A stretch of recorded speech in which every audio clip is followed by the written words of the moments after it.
नमस्कार. आनंद पर्व या यूट्यूब चॅनलवर तुम्हा सर्वांचं मनपूर्वक स्वागत. रवींद्र पिंगे यांच्या जन्मशताब्दीच्या निमित्ताने त्यांच्या काही निवडक लेखांचं आपण अभिवाचन करतोय. आज मी निवडलेला संग्रह आहे मुंबईचं फुलपाखरू आणि त्यातला लेख आहे कोकणातले दिवस. रवींद्र पिंगे म्हणजे माझे वडील. आम्ही पिंगे मंडळी मूळची कोकणातल्या राजापूर तालुक्यातल्या उपळ्याची. उपळे हे विजयदुर्गाच्या खाडीच्या काठावर वसलेलं एक छोटंसं खेडेगाव, अतिशय निसर्गरम्य पण दुर्गम असं गाव. माझ्या आजोबांचा जन्म तिथलाच. नोकरीच्या निमित्ताने ते मुंबईत स्थायिक झाले असले तरी त्यांचा सगळा जीव आपल्या खेड्यातल्या घरामध्ये गुंतलेला होता. त्यांच्या वडिलोपार्जित घराची त्याने डागडुजी केली होती. तिथे आंब्याची कलमं लावलेली होती. निवृत्तीनंतर एक महिनाभर माझे आजोबा आणि बाबाही कदाचित तेव्हा नोकरी करतच असतील, हे दोघे जण महिनाभर त्या गावात जाऊन राहिले होते. तेव्हाचे अनुभव कोकणातले दिवस या लेखात बाबांनी लिहून ठेवलेले आहेत. या लेखाचा काही निवडक भाग हा शाळेमध्ये पाठ्यपुस्तकात देखील समाविष्ट करण्यात आलेला होता अभ्यासक्रमात. माझे आजोबा गेल्यानंतर पुन्हा बाबा जेव्हा तिथे उपळ्याला गेले होते, म्हणजे अनेकदा ते जायचे, तो भाग देखील या लेखात त्यांनी अतिशय हृदय असा तो भाग लिहिलेला आहे. वाचते. कोकणातले दिवस. दिवस सरत्या उन्हाळ्याचे होते. आम्ही बापले कोकणात वस्ती करून होतो. सकाळी गरम गरम पेजेची भरपेट न्याहारी असे. तोंडी लावायला गाडग्यातला आंबट दही आणि तिखट पापड. दुपारला बाबा लाल तांदळाच्या भाकऱ्या फक्कड भाजीत, तांबडी मिरची लावून रावसाचं झणझणीत सांबार करीत. त्याचा ठसका थेट मस्तकापर्यंत उसळे आणि हाताचा वास 2-2 तास घमघमे. नंतरचं गोड काम म्हणजे कलमी आंब्याच्या फोडींवर ताव मारणं. आंबे किती मटकावले त्याचा फालतू हिशोब कोण कशाला ठेवणार. ते स्वादिष्ट जेवण मनसोक्त रेटायचं. वर बावीचं गारगार पाणी घटाघटा प्यायचं. वाऱ्याच्या दिशेला सतरंजी टाकून नंतर घामाने निथळतच झोपी जायचं. हाच काय तो आमचा दिवसभराचा उद्योग. खाडी काठावरल्या कोकणी खेड्यात दुसरं करणार तरी काय म्हणा. झोपून उठल्यावर संध्याकाळी फुलपात्र भरून गरमागरम चहा घेतला की हातात काठी घेऊन घाटी पकडायची. वर रानात जीव रमवायचा आणि आभाळ गोळा व्हायला लागलं की माघारी फिरायचं. तोपर्यंत बाबा फुंकणी घेऊन चुलीशी लागलेले असत. तोंडाने अक्कलकोट स्वामींचा जप चाललेला असे. मी हातपाय धुवून रामरक्षा म्हणे. नंतर सोहिरोबांची बाळबोध पद. रात्री पुन्हा ताजा स्वयंपाक. तांबडा गरम भात, बडग्यांची आमटी. बडगे म्हणजे बारीक चवळ्या. कधी कुळथाचं पिठलं, कधी गऱ्यांची फोडणीची भाजी, रातांब्यांचं तिखट सार किंवा सोलकढी. आम्ही अंगत पंगत करून कंदिलाच्या उजेडात जेवायचो.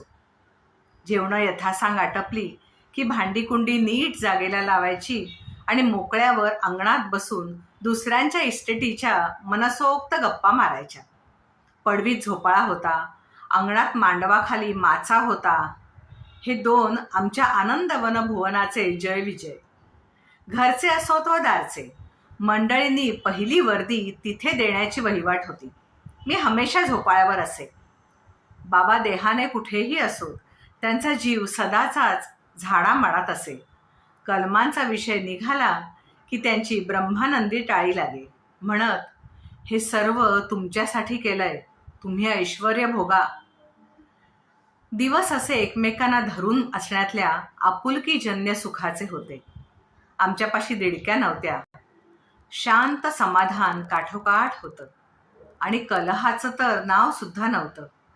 आम्ही बापले फुलापानांसारखे एकजीव होतो. त्या स्वच्छ धुकट्या कालखंडाची परवा आठवण आली. जीव गलबलला. लगेच एक जवळचा मोका साधला आणि गावाकडे उभ्या उभ्या एक चक्कर टाकून आलो. कोकणाचं मला मोठं आश्चर्य वाटतं. गेली 30-40 वर्ष मी तिकडे फेऱ्या मारतोय, पण त्या भूमीतली एक गवताची काडी की वहाळातला धोंडाही बदलायला म्हणून कसा तो कबूल नाही. घरं थेट तशीच्या तशी आहेत. गडग्यांचे चिरे होते तसेच आहेत. साकव तसेच वाकलेले, कळकीची बेटं आणि रानकेवड्यांची झुडपं होती तशीच निरफळ आहेत.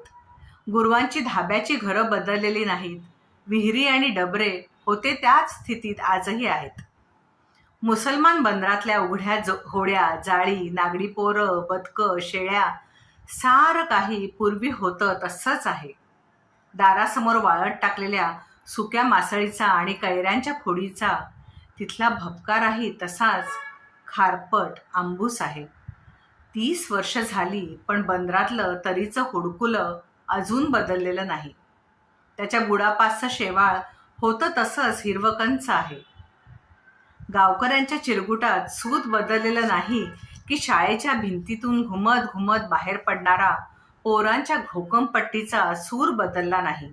अगदी काकदृष्टीने पाहिलं तर विजयदुर्गाची ती ताम्हणकरांची खानावळ तेवढी अदृश्य झालेली आहे आणि फणसांवर वसतिस्थान करणारे धनेश गरुड 5-50ने कमी झालेले आहेत.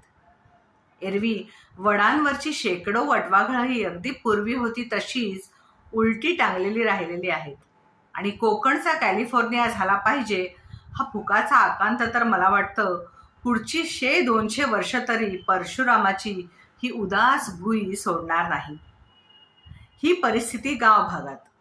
मग गावाबाहेरच्या दाट झाडीतलं आमचं पुरातन देवस्थान तरी कसं बदलेल? देऊळ पूर्वीसारखंच होतं. सभोवार गर्द वनस्पती, पण आवार लख्ख. देवळाची जमीन चकचकीत सारवलेली.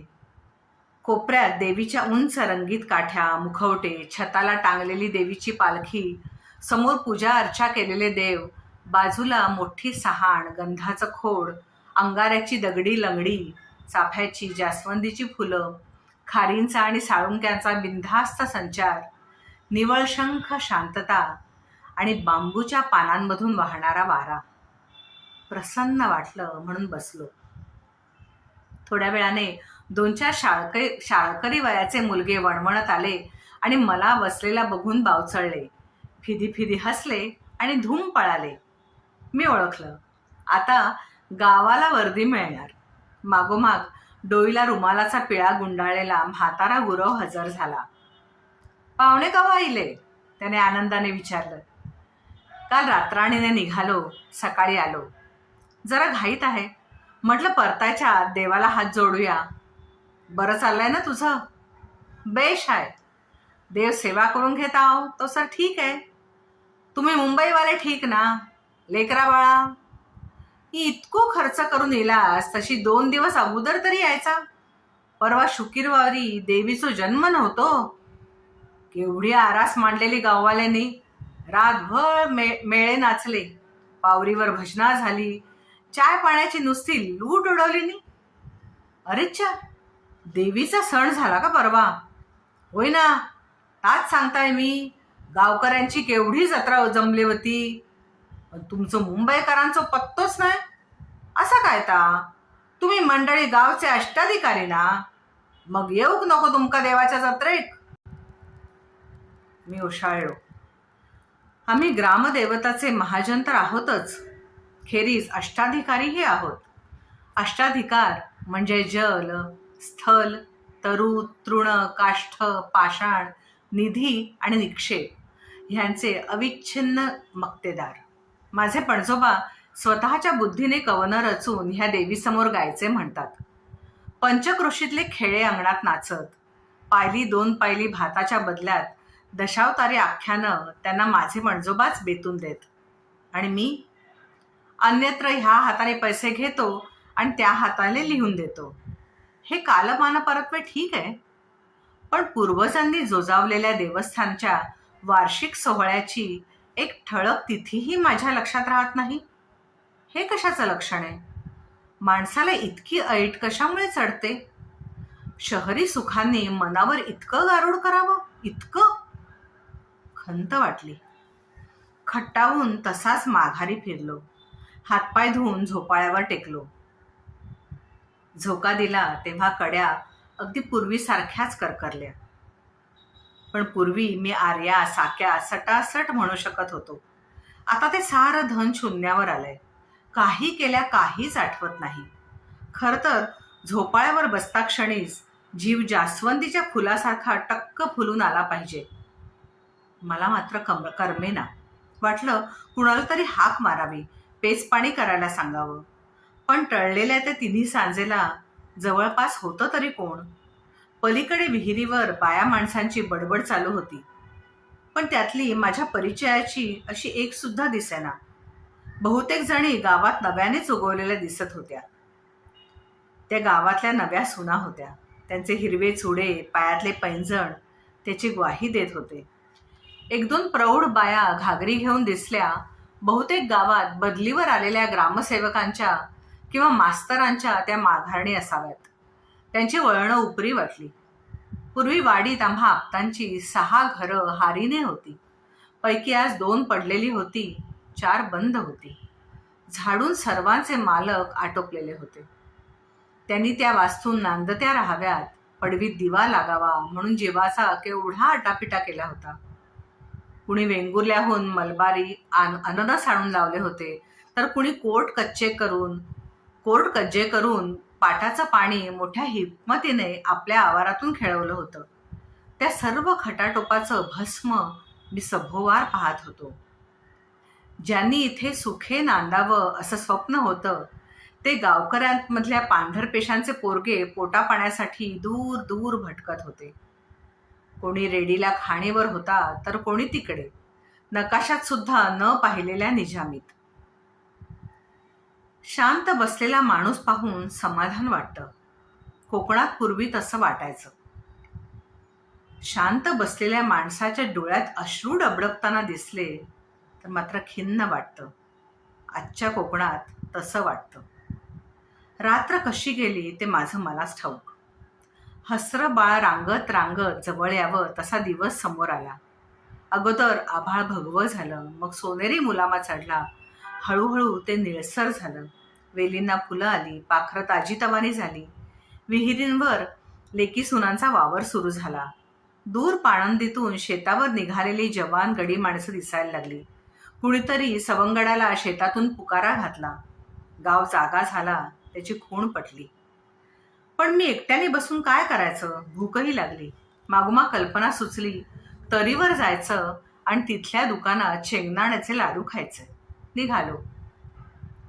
तरीवर शुद्ध शुकशुकाट होता. खाडीचं ओहोट पाणी परतत होतं. मळ्यात पाखरं चरत होती. माणसांचा मात्र राबता नव्हता. हॉटेलाची झोपडी होती. तिथे फक्त चहाचं काळं कडतवणी पाणी मिळालं. का म्हणून विचारलं तर मालक म्हणाला, इथे कोकणात आहे काय? आज काय म्हणे रॉकेल संपलं, उद्या साखर गडप, परवा गुळ नाहीसा झाला, तर तेरवा तेलानं तोंड काळं केलं. आम्ही माल करणार तरी कसला?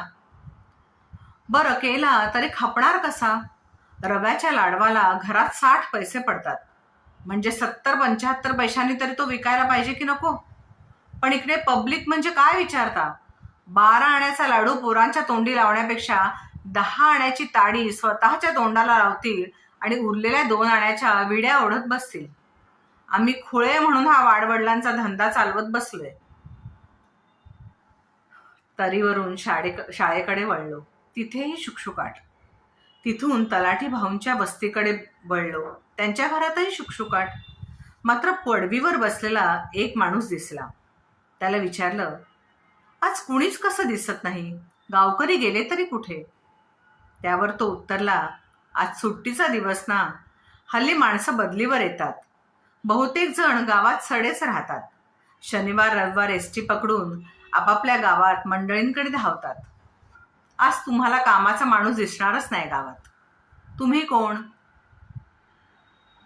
माझ्या स्वतःच्याच गावात तुम्ही कोण हा प्रश्न मला कधी काळी ऐकायला लागेल हे स्वप्नातही खरं वाटलं नसतं.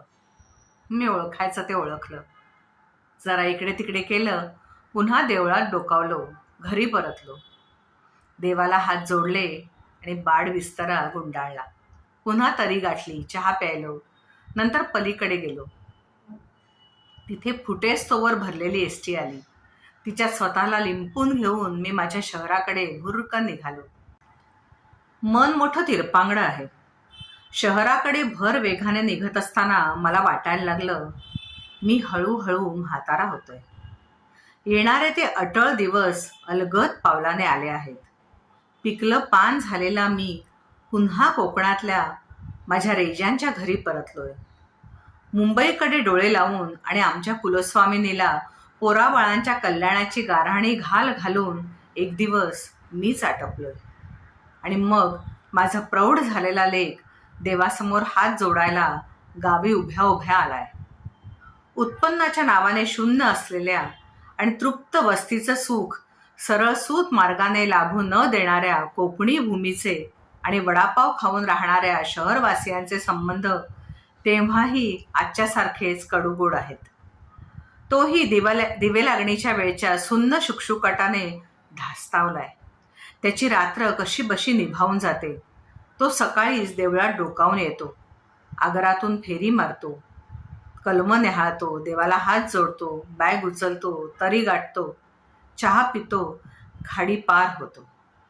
त्याने मुंबईहून आणलेली त्याची मोटरगाडी तिथे आंब्याखाली उभी असते. तिच्यावरची धूळ झटकत तो निघतो. सभोवार जमा झालेल्या गरीब मुलांना तो खाऊसाठी ₹1-2 देतो.